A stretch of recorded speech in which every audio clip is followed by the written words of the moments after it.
Startnet yeni Arbitrum olabilir mi? Startnet'ten de binlerce dolar kazanma ihtimalimiz var mı? Herkese selam arkadaşlar. Kripto Kurdu YouTube kanalına hepiniz hoş geldiniz. Ben proje ekibinden Ali. Bugün yeni Arbitrum olma potansiyeline sahip, yani binlerce dolar kazanma ihtimalimizin olduğu Startnet ağında yeni işlemler yapacağız. Bunlara başlamadan önce çok önemli bir uyarıda bulunmak istiyorum. Startnet'te dahil airdrop ihtimali dediğimiz hiçbir projede kesin airdrop yoktur.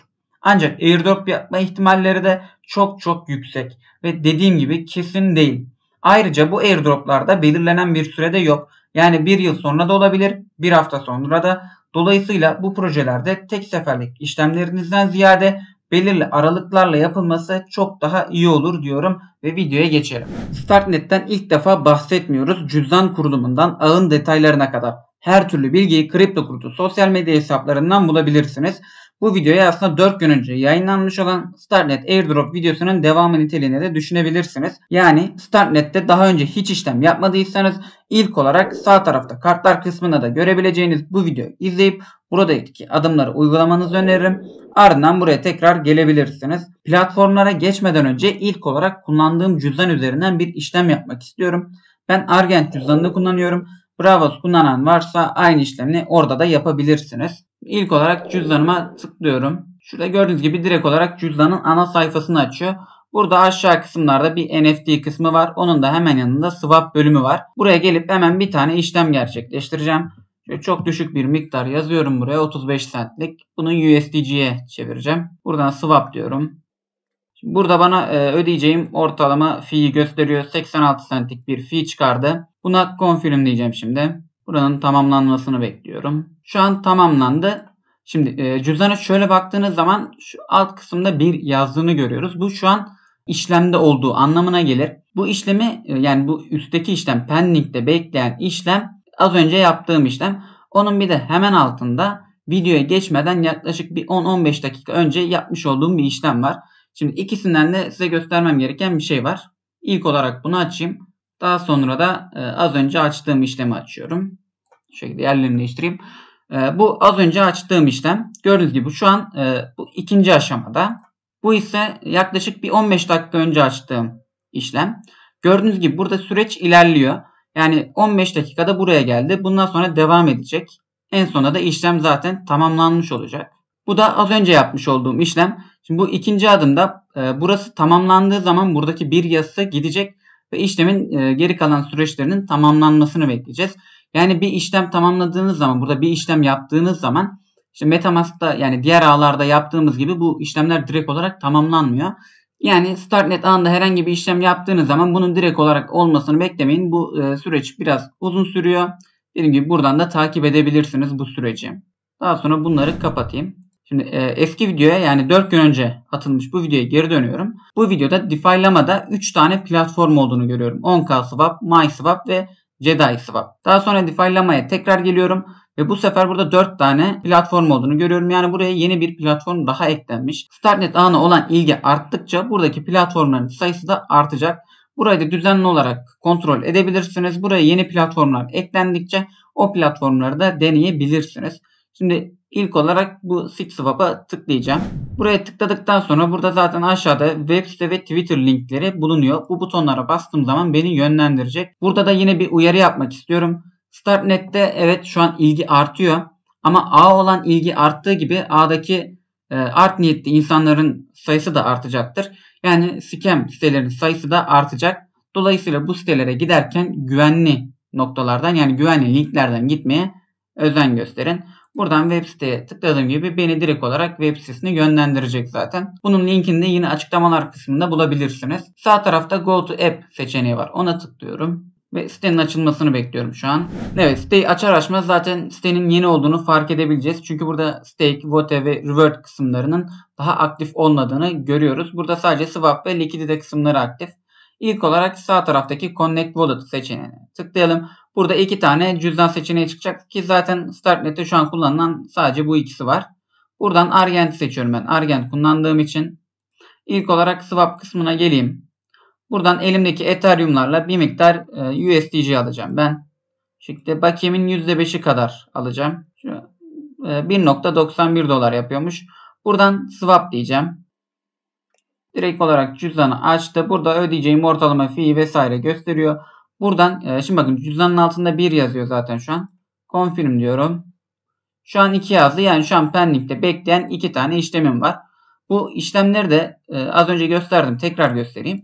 Cüzdana tıkladık. Sağ taraftaki bu ayrıntılar kısmına geldiğimiz zaman Activity'de zaten pending'de kaç tane işlemin beklediği gözüküyor. Mesela son gerçekleştirdiğim işlem en üstte olur. Buna tıkladığım zaman Start Scan'ı açacak. Buradan işlemin sürecini de takip edebiliriz. Şimdilik ben bunu kapatayım. O işlem devam ede dursun. Şimdi likidite kısmına gelelim. Buradan da Ethereum ve USDC likidite ekleyeceğim. Ancak şu an cüzdanda yeterli USDC olmadığı için çünkü yapmış olduğum swap daha tamamlanmadı. Şu an olarak işlemi yapamayacağım ama burada %5 dediğimiz zaman alt tarafta belirlenen USDC'de cüzdanda mevcut olduğu durumda buradan bu buton aktif hale gelecek. Buna basıp cüzdanı onayladığımız gibi bu likidite ekleme işlemini de tamamlamış olacağız. Şimdi bunu da tamamladıktan sonra şu an göstereceğim yeni site Startnet ID. Buradan da bir tane domain mintleyeceğiz. Buraya direkt olarak mintlemek istediğim domainin ismini yazıyorum. Burada amacımız işlemi gerçekleştirmek olduğu için mümkünse böyle yüksek haneli domain mintleyin. Ben şu şekilde bir domain mintledim. Buna tıkladığım zaman ilk olarak tabii cüzdanı bağlamam gerekiyor. Hata var şu an. Sayfayı yenileyip tekrar deneyeceğim. Cüzdanı bağladım. Burada yüksek bir fiyat gösterebilir. Buradaki yılı düşürelim. Hani dediğim gibi amacımız burada işlemi gerçekleştirmek. Dolayısıyla 1 yıllık da olabilir bu. 0.09 yani yaklaşık 15 dolara tekabül eden bir ücret çıkardım. Buradan register diyorum. Daha sonra tekrar cüzdan geldi. İşte ödeyeceğim fee vesaire burada yazıyor. Buraya confirm dedim. Bu şekilde bu işlem de pending'e düştü. Şu an 3 tane işlem bitmiş oldu. Bu da yaklaşık bir 15-20 dakika içine tamamlanmış olur. Startnet tarafından da bir ID mintlemiş olduk yani. Şimdi domain'de mintledikten sonra sıra NFT'lere geldik. Startnet tarafında bilinen 2 tane NFT platformu var. Şu şekilde Argent cüzdanımıza zaten gelip bu ikinci taraftaki NFT kısmına geldiğimiz zaman burada da görebiliyoruz. Burada Aspect ve Minsquare olmak üzere Startnet'te 2 farklı NFT platformu var. Bu ikisini de kullanacağız. İlk olarak Minsquare'dan başlamak istiyorum. Şimdi burada yapacağımız 3 farklı işlem var. NFT almak, NFT satmak ve NFT mintlemek. Şimdi ilk olarak bir NFT satın alalım. Bunun için olabildiğince düşük fiyatlı bir NFT bulmaya çalışacağım. Çünkü buradaki yapmak istediğimiz tek işlem herhangi bir işlem gerçekleştirmek. Yani bu NFT'yi alıp daha sonra satıp kar etmek değil. Startnet anında NFT alarak bir işlem gerçekleştirmek istiyorum. Şimdi şöyle bir NFT platformu buldum. Bundan daha ucuz bir NFT de bulabilirseniz eğer onu da satın alabilirsiniz. Dediğim gibi buradaki olay NFT'yi satın almak değil, işlem gerçekleştirmek. Şimdi bunu bu şekilde cüzdana ekledikten sonra tekrar göstereyim. NFT'nin üstünde şunu çıkartayım. Add to Cart seçeneği var. Buna basıyorum. Ardından direkt sağ tarafta bu ekran açılacak. Buradan push butonuna basıyorum. Ve beni şimdi cüzdanıma yönlendirdi. Buradan da bunun tamamlanmasını bekliyorum. Evet bu şu an benden yaklaşık 0.49 centlik bir fee keseceğini söyledi. NFT'nin fiyatı da 4.39 dolar. Ben buna confirm diyorum. Bu da cüzdana yönlendirildi. Şu an pending aşamasında. Yani şu an NFT satın alma işlemini de yapmış olduk. Bu NFT cüzdanıma geldikten sonra şu şekilde üst taraftan portföy kısmına geleceğim. Profil kısmına geleceğim. Ve buradan NFT'mi satacağım. Şu an pending'de beklediği için NFT o cüzdanıma geçerse bu videoda bunu da göstermiş olacağım. Şimdi bu aşamada kalsın. Minsquare'da yapacağımız ikinci işleme gelelim. Yani NFT mintlemek. Buradan ana sayfaya tekrar gelelim. Sağ üstteki Minsquare'a tıklayalım. Ana sayfaya geldiğimizde buradan zaten direkt mint seçeneğini görebiliyoruz. Onun haricinde sağ taraftaki bu profil kısmına gelerek buradan da yine mint kısmını göreceğiz. Buradan mint'e geçelim. Buradan bir resim yüklememiz ardından NFT ismini yazmamız gerekiyor. Daha sonra bunu mint diyeceğiz. Hemen bir resim seçip NFT ismi yazıyorum ben. Evet burada kripto kurdunun profil resmini koydum. Ardından NFT ismine de kripto kurdu yazdım. Şimdi aşağı inip bu sağ alt tarafta bulunan mint butonuna basacağım. Beni tekrar cüzdanıma yönlendirdi. Buna da confirm diyerek işlemi tamamladım. Bu da olduğu gibi yine pending'e gitti. Bu işlem de tamamlandığı zaman yine bu NFT de cüzdanıma düşmüş olacak. Bunu da muhtemelen yine videonun sonunda görmüş olacaksınız. Buradan tekrar göstereceğim. Şimdi buradaki yapacağımız işlemler bu kadardı. Bir NFT satmak kaldı. O da şu an NFT'ler daha cüzdana düşmediği için şu an için gösteremiyorum bunu. Şimdi diğer NFT platformumuz olan Aspect'e geçtim. Aspect'te de normalde bir NFT mintleme olayı vardı ancak bu kaldırıldı. Aspect'te sadece NFT alma ve satma işlemlerini yapacağız. Siteye girdikten sonra sağ üst tarafta bulunan Connect Wallet'a basıyorum. Ardından cüzdanımı seçip cüzdanımı direkt olarak bağladı zaten. Şimdi burada Buy seçeneğine tıkladığım zaman sağ üst tarafta veya ana sayfaya gittiğimde bu şekilde yine görebiliyoruz bu Buy seçeneğini. Buradan bir tane NFT seçeceğim. Mümkün olan en düşük fiyattaki NFT'yi seçeceğim. Yine yukarıdaki kısımdaki bu iki tane NFT ucuzmuş. Bunları satın alayım. Şimdi bu NFT'ye tıkladığım zaman böyle bir ekran çıkardı. 3.88 dolarmış. Buradan Buy Now diyorum. Ve beni direkt olarak cüzdanıma yönlendirdi. Buradan Confirm dediğim zaman bu işlemi gerçekleştirmiş olacağım. Confirm diyorum. Bu da olduğu gibi yine pending'e düştü. Profile geldiğim zaman şu an cüzdanımda hala bir NFT olmadığını görüyorum. Çünkü işlemler tamamlanmadı. Şimdi işlemlerim tamamlanıp cüzdanıma NFT'lerin yansımasını bekleyeceğim.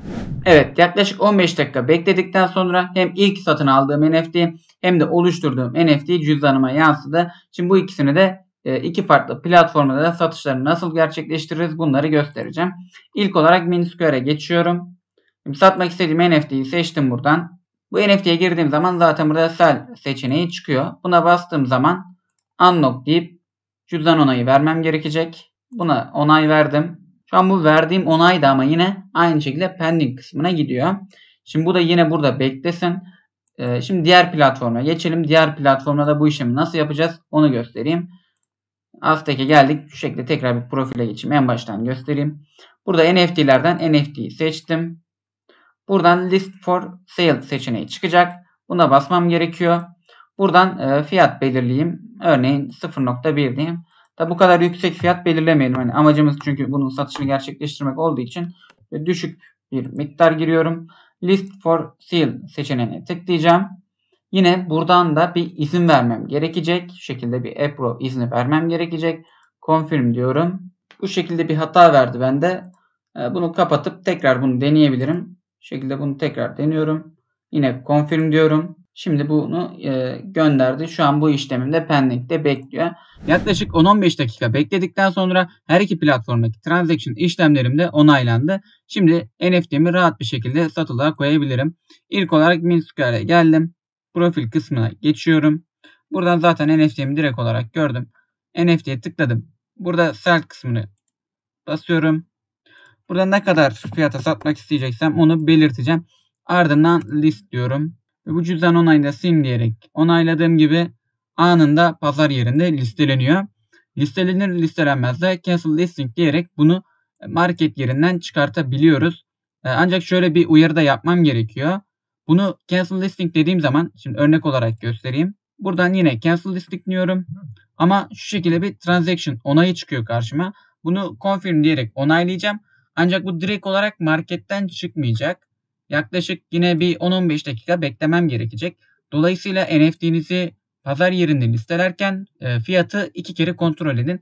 Çünkü hemen pazar yerinden çıkartamayacaksınız. Starknet'te airdrop kovalarken yaptığım tüm bu işlemleri ikinci bir cüzdanda yaptım. Yani ana cüzdanım değil, bir diğer cüzdanda yaptım bu işlemleri. Burada kullandığımız platformlar her ne kadar güvenli olsa da biz yine işimizi sağlam alalım ve ikinci bir cüzdan kullanalım. Bugünlük anlatacaklarım bu kadardı. Beni dinlediğiniz için teşekkürler. Kanala abone olmayı ve like atmayı unutmayın. Aklınıza takılan bir yer varsa yorumlarda veya Telegram kanalımızda sorabilirsiniz. Bir sonraki videoda görüşmek üzere.